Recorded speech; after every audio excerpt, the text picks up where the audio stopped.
Kawasaki Vulcan 2010 900cc Custom Special Edition. So if you got a bike like this, I'll show you how to do an oil change and change the oil filter. So the first thing you got to do, make sure what I use a wheel chock right there to keep the bike straight. I will be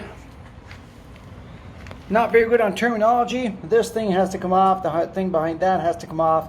Just put it on the side. Just don't mix up the screws and put the same screws in the same position. Once you manage to take the first one off, the other one, you leave it plugged. It was like this with two screws. Put it to the side. Now I got to take this bracket off with those screws right there, and right there, two side by side.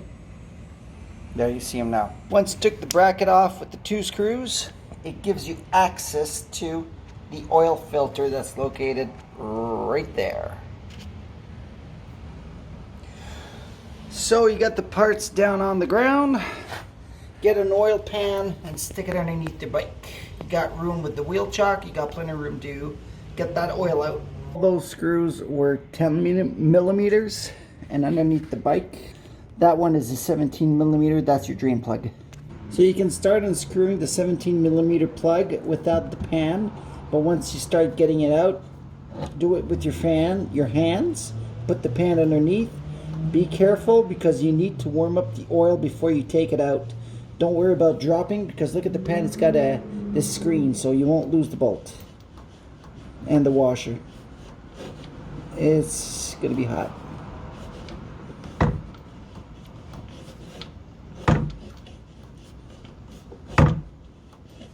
Starting to come out.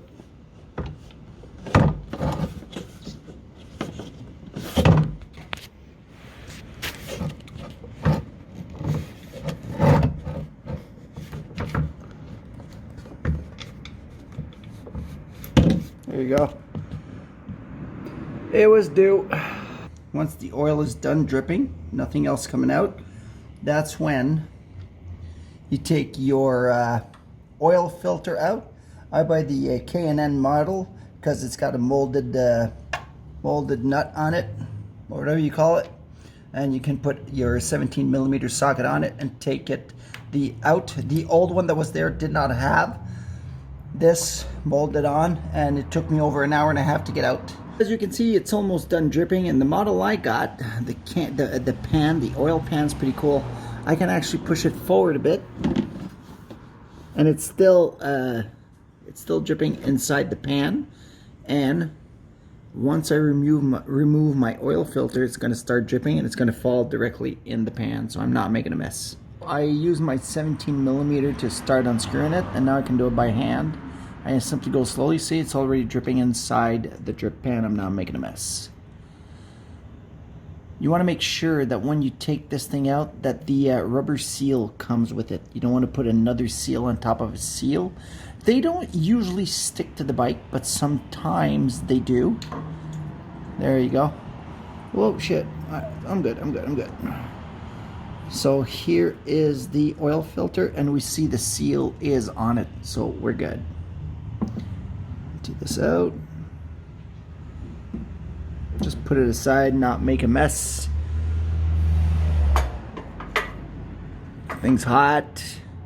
So you can see we got the seal on it. It's got oil in it, but once this thing is done dripping, take it out. I'm gonna clean all this up just with a wet rag, and I'm gonna empty this out in the drip pan, and I can get rid of that. I was able to clean it up, get all that gunk out. It's not dripping anymore. Besides the hole, the drip hole where the oil comes out.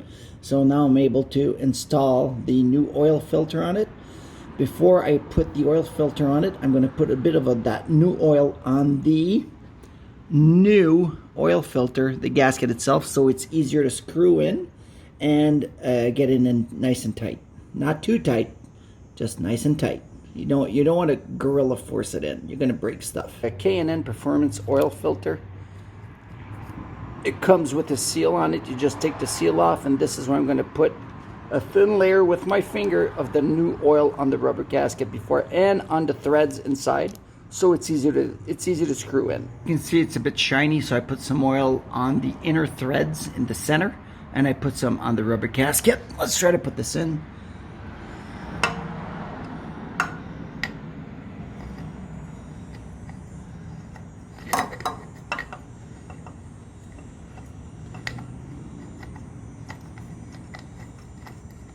There you go. So as tight as I can with my fingers, and I'll use the 17mm socket to tighten her up a bit, like so.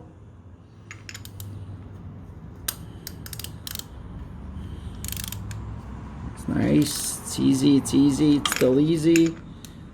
And it's starting to get high, and see, okay, so boop, just a bit more. There you go. Now it's nice and tight, and you can inspect it once you put your oil in it and run it through if it's still dripping or not, but it should be good. So that's why I like the K&N model, because of the molded tip. I did not say tit, I said tip. And you put it on, and yeah, you can start rebuilding these pieces now. Once you've rebuilt it and put everything back in its place, you still see the oil filter, and you'll see if it's dripping or not. I think it's more than enough the way I tied it, how tight I put it in. Some people say that you're able to take the oil filter out without taking all this stuff off. I call bullshit. I call bullshit big time. There's not enough room for you to play in there to go get that oil filter out. Even if you take the first and second parts off, the bracket is still in your way. That last piece we took off. So yeah, I call bullshit. Might as well take it off. It's 5 minutes. It's 2 screws there, 2 screws on the bottom one, and 2 screws on the bracket. And everything is 10mm. The oil is definitely done leaking out. I can move this. Oh, last drop. There you go. And for the last couple of drops, if you really don't want to make a mess, leave it there and take the time to clean the drain plug out and the little crush ring. Mine is still good. It's not even deformed. It's still in the original. I mean, it's not messed up. So I'm going to use the same one, but these are replaceable: the drain plugs and the crush rings, if that's what you call them. I don't know.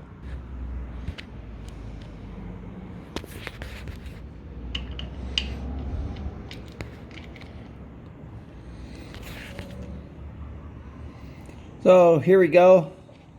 Cleaned it out. I'm going to put it back in. I'm going to clean that off good. This has a specification on how much torque you got to put in. You can eyeball it or do it as you please, but there is a specific recommendation on how much torque to put on these. It says foot-pounds, and this needs to be set at 15. So you got 15, 20, 25, 30. So this torque wrench goes to 15 foot-pounds. You put it there, and as you start torquing the drain plug, you're going to hear a click. That's when you know you've achieved your 15 foot-pounds pressure. Torque, I mean, and you don't need to put more on it. 17mm torque wrench. Now listen for the click.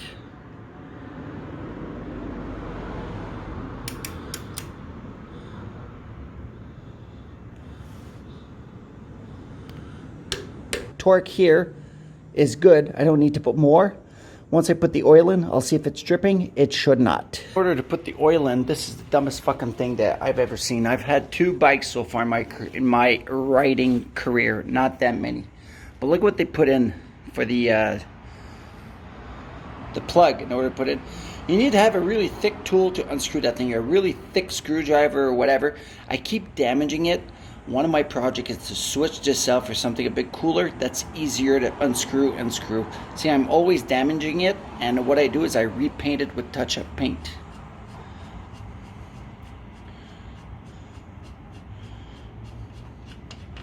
There you go. Drain plug is now fill plug is now off. This is the engine oil I'm putting in. I got it off Amazon. It's one of the cheapest spots to get the oil. It takes 3.2 liters of oil when you are switching out the oil filter at the same time. The easiest way to see if you got 3.6 or 3.2, sorry, there's a sight glass on the bottle, like right there. But once you fill the motorcycle, the sight glass will tell you if you have enough. You need to have a little over half after the engine has run for a couple of minutes. So I'd say a little below 3/4 and a little over half in the sight glass. If you overfill it, you might blow the top of your gaskets because of the pressure. So a little over half the sight glass and a little under 3/4. That'll give you about 3.2 liters. The level says I put in about 3 liters. Let's go see on the bike how much is in with the sight glass.